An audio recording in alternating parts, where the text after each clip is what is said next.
இந்த வீட்டுல மொத்தம் 4 பொண்ணு இருக்கிறதா சொன்னாங்க. அதுல 2 பொண்ணு இப்ப நம்ம பாத்துட்டோம்.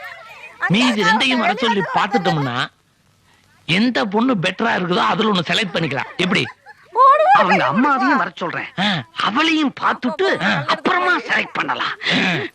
ஐயோ, வந்துட்டு போன மாப்பிள்ளைங்களுக்கு என்னடி குறைச்சல்?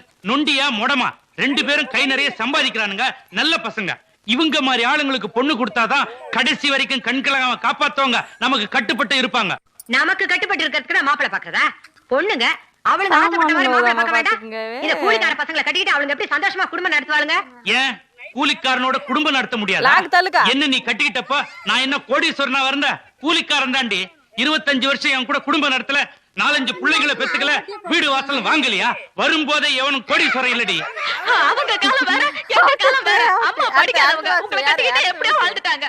நாங்க படிச்சவங்க, நாங்க எதுக்காக அந்த